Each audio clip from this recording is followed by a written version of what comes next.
Hello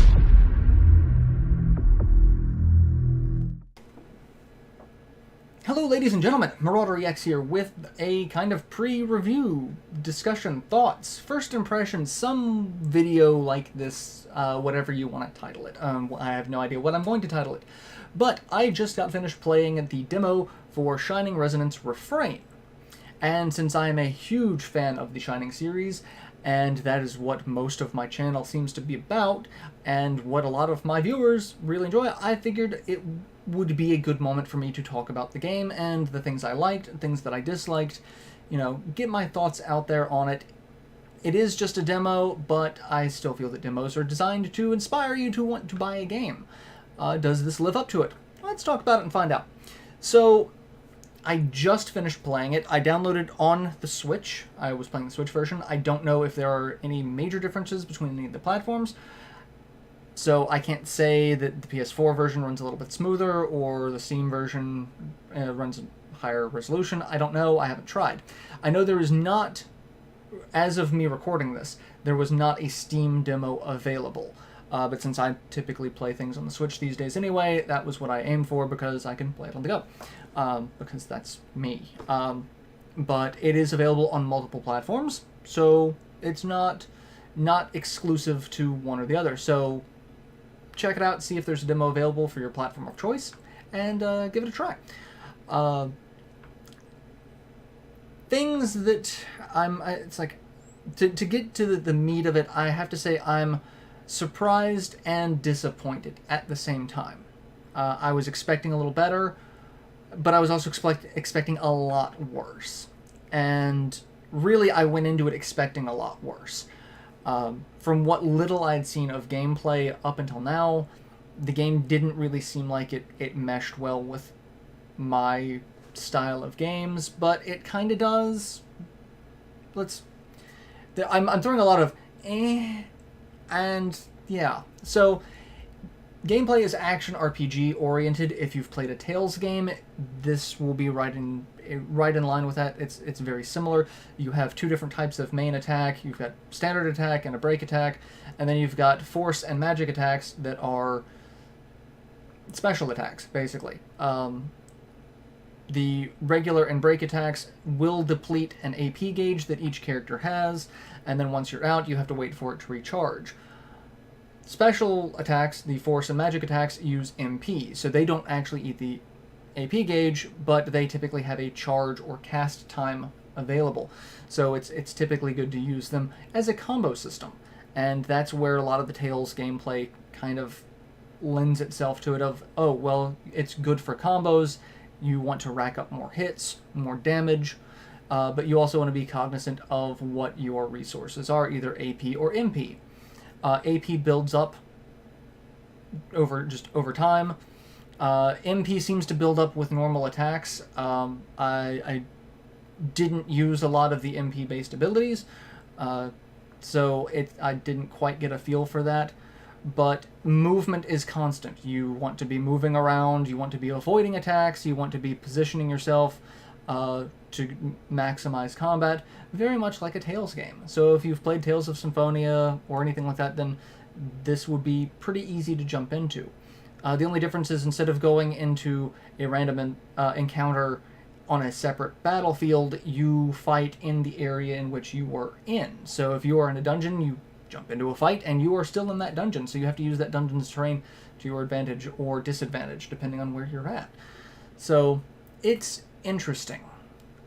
In terms of combat, not what I was expecting it to be, but also I know that the Shining series is not always a tactical series. The Force games had been tactical up until the PS2 era, where you got Shining Force EXA and Shining Force Neo. Prior to that, any Shining Force game was tactical. Any of the other games could have been any other style. You had Shining Wisdom, which was a Zelda-like action puzzle RPG.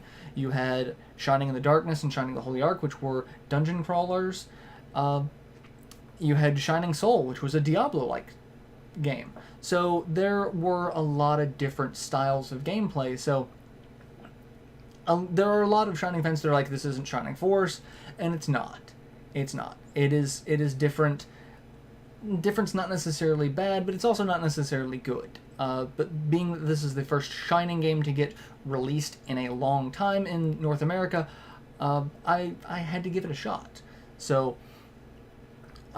even if it is not the tactical RPG style, it's not necessarily a bad game.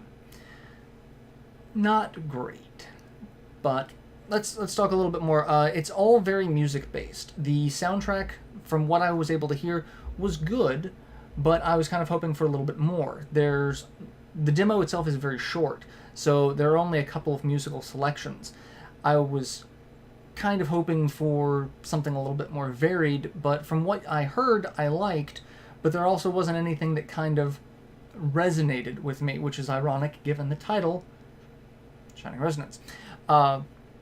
Because I'm used to games like the previous Shining game, Shining Force 3, Shining the Holy Ark, Shining Force 2 even, had songs that kind of fit a mode, a mood, a theme, or a moment. And this kind of did, but because the demo was so short, you didn't get any of those character building moments where there may have been a soundtrack or a theme for a character that has more oomph in terms of its ability to move a scene. That's something that I've always talked about in terms of like Chrono Trigger. Specifically, one moments that resonate with me is when Frog is cutting the mountain path to Magus's castle and it's playing his theme. That's a moment that kind of sticks with you. It's a very good combination of this scene, this character development, and this song kind of lending each other what it kind of needs to make the moment more impactful. I didn't get that from the demo, but the demo being incredibly short, I'm hoping that there's more to the soundtrack than what was available, especially given the thematic elements of music within the game. All of the characters' weapons seem to be based off of some sort of musical instrument to a degree. The two big ones, one of the characters has a bow that is also a harp. The villain has a lance that is also a flute. And given that she is also in command of a giant dragon, and she's playing the flute to revitalize the dragon, there's some serious Green Ranger, Mighty Morphin Power Ranger feels there. Like, that's a lot of flashbacks going on with that. Character designs are pretty good. The disappointing thing is how the story is kind of conveyed. It's very visual novel-esque, whereas you get these highly detailed character models, but they are in very static poses. They're kind of moving, breathing. They might have, an arm movement animation, and then like mouth animation for when they're talking, which is really disappointing because that's the bulk of the story is those moments of just a character sitting there talking with no interaction with another character. There's dialogue interacting between other characters, but there's no dynamic movement. But then you get into what would be in other games a cutscene, and there is a great deal of dynamic movement. But the problem is the cutscenes are very short, especially compared to the rest of the story. So you have these moments where there's a lot of dynamic character interaction, where characters are summoning dragons and enemies are showing up in the middle of a fight, and like the interaction between these, like, oh, this shouldn't be happening, and you see what the story could have been like. And since they're all 3D models anyway, I'm wondering why more of the cutscene style gameplay was not included, as opposed to leaving the bulk of the story, at least for the demo, to be told visual novel style of just static character switching over to another static character. Now, that was pretty much the norm in like Shining Force 2, Shining the Holy Ark, Shining Force 3, the older games, but we're shown in-game what it also could do. And that's where one of the moments I'm disappointed, because you have a moment where it's like, this is what the game could be like all the time. Instead, corners were cut, and it's this more often than not. And if there was just more of the cutscene gameplay, even in what I was just playing, it would have been way more impactful. So, but very, very strong music thematic elements. I'm hoping that the soundtrack is a little bit more in depth. There's also a lot of Norse mythology being brought into it, a lot of references to Ragnarok and mythical weapon names, things like that. So it's a really interesting combination of music thematic elements, Norse mythology thematic elements, and a kind of anime-esque JRPG, all kind of molded into one. So it's interesting, to say the least. I've seen a couple of discussions about the game, and I will say that this game is pretty average. There were a couple of comments that I saw that I kind of agree with. It's like, it's not a AAA game, but it's not a free-to-play game. And granted, those definitions these days are really hard to nail down. But this is a very average game. It's got some really strong elements, and then it's got some really weak elements. This is a game that if it were sitting at a $40 price point, I would say would be well worth it. Anything lower than that, I'd say it would be a definite buy. Anything higher than that, I'd say, unless you are a very strict Shining fan, and even I am, and I know many others, that just kind of falls short a little bit, would probably say no, probably not. And then there's also going to be a lot of people that aren't going to be as interested in the music thematic elements. They're going to look at it as like, why do you have a lance that is also a flute? That seems weird. That seems stupid. There's going to be a lot of very hard to nail down points, because there's a lot going on in this.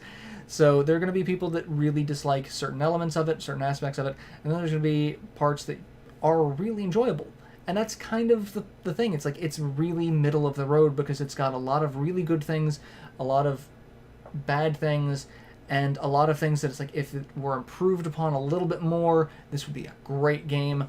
Or if some of these lesser elements weren't there, or if you would expanded on some of the things to lessen the lesser elements. It is a very middle of the road game. Not the best game I've played in the Shining series, but not the worst by far. So I'm kind of hopeful that Sega looks at this and like, oh well, maybe there's potential for more Shining games. I would personally rather see a tactics style game. I mean, personally, I would like to see some of the PSP style games get fleshed out for console releases. I would like to see a Shining game done in a Valkyria Chronicle style. This game, if it were more turn-based rather than action-based, I could see it being an interesting hybrid between a lot of the old-school games and the newer school Shining games. So it's a good staging ground, I guess. There's a lot of potential that I think if things were polished a little bit better, or some design choices were tweaked, it would be a fantastic game.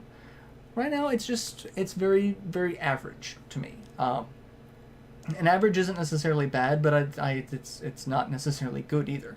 It's going to be one that I would say a play before you buy. The demo, I liked the demo a lot more than what I was expecting it to. Again, from what I've seen of gameplay footage, the game itself seemed a little to me, but playing it feels like there's some elements that bring me back a little. And there's little things here and there that's like, okay, I can see this as being interesting for the Shining series. 3 dragons in particular kind of embody the 3 main elements of the Shining series magic universe of fire, ice, and lightning. So, like, that's something that's like, oh, I saw that, that's kind of neat, okay, cool, that's neat. There's very little else that kind of lends to the Shining series universe, though, so don't go in expecting that there's going to be a lot of connections to Shining Force 2, or Shining Force 3, or Holy Ark, or Wisdom, or Shining Soul, or Shining Tears. any of that. It is a standalone game. So again, it has its upsides, it has its downsides. It's one that if it's on sale, the more on sale it is, the lower the price point, the more I would be able to recommend it. But as a $60 title, I would be hard pressed to say, yeah, you should go ahead and buy it on day one. Personally, I will wait for a price drop and see just how far the price drops or what I'd be able to get, for a used copy. I don't know. But I do want to say that it's a good step in the right direction. And for whatever reason, I doubt Sega would be listening. But if they are listening, if they are watching this video, revisit the Shining Force games. Revisit the tactical style games, either with a modern engine like the Valkyria engine, or look and see what the Fire Emblem franchise is doing at the moment, and get a feel for maybe what type of improvements or changes could be made, because Shining Force was Sega's answer to Fire Emblem for a long time. And then Final Fantasy Tactics kind of pushed the strategy RPG genre into the console player's forefront. So I really think there are a lot of things that could be done to make a Shining Force tactical RPG really interesting in this day and age. This is a really interesting Shining series game, but I think a lot of fans would like to see a little bit more of the tactical or turn-based rather than a lot of action-oriented combat. So that's just my take on it. Let me know your thoughts. Have you played the demo? Is it, or did you play one of the previous version? Because this is kind of a not a remastered version, but a definitive edition, I guess would be the correct term. But let me know your thoughts on it. Have you played it? Are you really psyched about it? At this point, I'm just really surprised Sega's giving a damn about it, honestly. That's harsh to say, but it's also kind of true. Is that they have really long since abandoned the Shining franchise in North America. I'm surprised to see them trying. It's a really good first step, and I really hope they continue with it and continue, kind of meeting fans old and new alike in kind of a nice middle range. If Sega's been able to do things with the Sonic franchise to show that classic Sonic fans and modern Sonic fans can coexist with the existence of multiple games like Sonic Forces and Sonic Mania, I don't see why they couldn't do that with the Shining series as well. And I really hope that would be a direction that they would take it in. So here's hoping that this is the first of many possible Shining games to come out in North America. So yeah, let me know your thoughts. In the meantime, I'm going to wait and see about how this game releases. So see what other reviews come up and what other people had to say and feel about it. So till then, later everyone.